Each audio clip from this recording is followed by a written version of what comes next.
Hey folks, thanks for tuning back into Chaotic TV. We are on Cloud Kingdom, bringing you another best of 3 from selected games of IronSquid Chapter 2. This is from Group... what's it?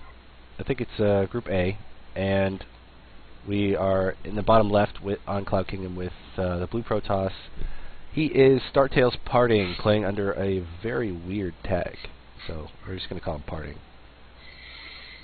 Alright, and sliding across from him, we have Lucifron. He is playing as the Green Terran right now. He currently plays for Carante Esports Club. Yes, he placed 3rd in WCS Europe, and he and his brother took 1st and 2nd in WCS Spain. They had to kill each other in the first round of the WCS Championship in Shanghai, with Vortex taking the lead in that one.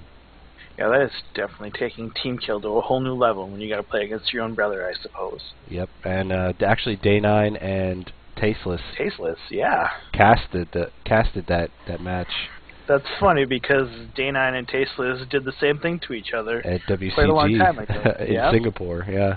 For Brood War, and Day9 came out on top, and Tasteless lost and moved straight on to casting and never looked back. Yep, and it was a good thing overall. He went up and helped out the guy who was at WCG that time, who was like, "Oh yeah, and there's some Marines and they shoot up, and then he was like, "Hey, can I go help out that guy?" According at least to Day9's My Life in StarCraft video, which is it's his most viewed video with like 3 million views. It's ridiculous. Yeah, the daily number 100. Yeah. Yeah. No, I mean, obviously that has worked out very well for both of those guys. I mean, we look what they're at right now, and Day9 has his own little esports empire, and Tasteless is the second, well, one of... He's an Archon right now, man. He's one of the most well-known casters in the entire world. I mean, him and Nartosis, those two, and they're, peas and carrots. There's no separating those two. They're just the best. Yeah, they got a brand going right now. So we see 2 barracks coming out, and the command center block at the top of the ramp. I really actually like that a lot, and the Nexus coming out for Parting. So it's a very curious as to what's really going to happen right now. Who's going to put on aggression first? I mean, they both have the option of putting it on. No, this is it's a really safe build for Lucifron. He's got the wall off, and he's got 2 barracks to make Marines if anything, crazy were to happen, some kind of a 4-gate type thing trying to come in. The 2 barracks just make sure he has enough Marines to hold up any kind of pressure coming in. And the command center just completing the wall. I mean, you want a wall off. That's a great micro. Safe. By Parting to get that SCV 2 swipes on it.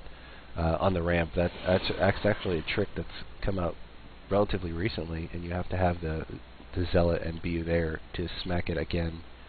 No, that's like reminiscent of Brood War type micro. Oh well, then you know more than I do. No, in Brood War, if you have a Zealot right there on the ramp, it can actually block the entire ramp. Oh, well that's just wicked.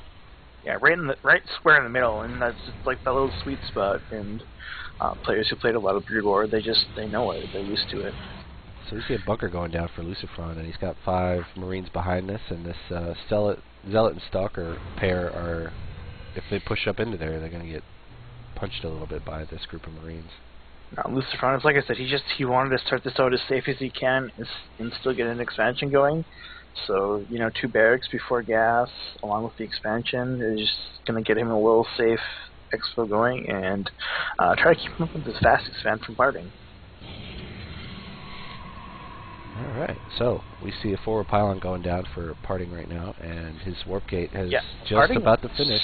Straight into 4 gates here. This is a very rare 4 gate, after an expand. It's a little variation, obviously. Lucifron's getting out of position. Parting may have an easy go at his main base if Lucifron keeps walking across the map.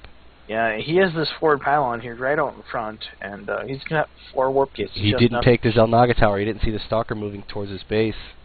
No, but this is almost going to be a, if it comes down to it, it'll be this early game base trade, which you almost never see, but Lucifron's coming in and doing a lot of damage to the economy, killed, 4 or 5 probes, and he's moving straight into the base, where a couple of units are warping in to try to defend, but this many Marines is going to do some damage.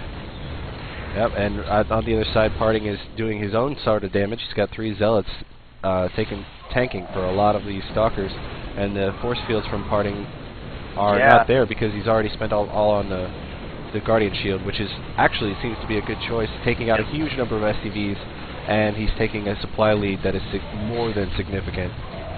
Yeah, this Guardian Shield is incredible with the SCVs and the Marines attacking. These units, they attack, and wow, this is a good game right there. I mean, he had nothing to respond to it with.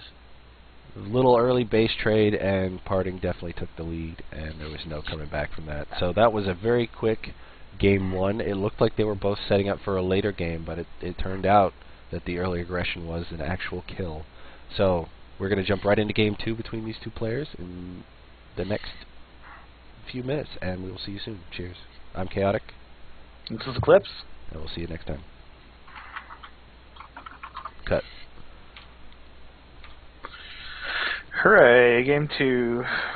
I thought it was going to be a truncated replay, like I've picked up those before, and yeah, that was crazy. And then it was an actual, 30 seconds, and that was the end of it. Like they both did the same thing, but turns out gateway units are just better than Barracks Marines. When I was casting Golden and Alive, there was one part where Golden was throwing out like all these roaches against Alive on Cloud Kingdom, and during my cast I missed these 2 Hellions killing 40 drones. It was fucking nuts. Like, when I looked at the worker killed count, I was just flabbergasted, and then I went back and watched it again, just watching Golden side of the map, and these 2 Hellions came up and killed everything, while all the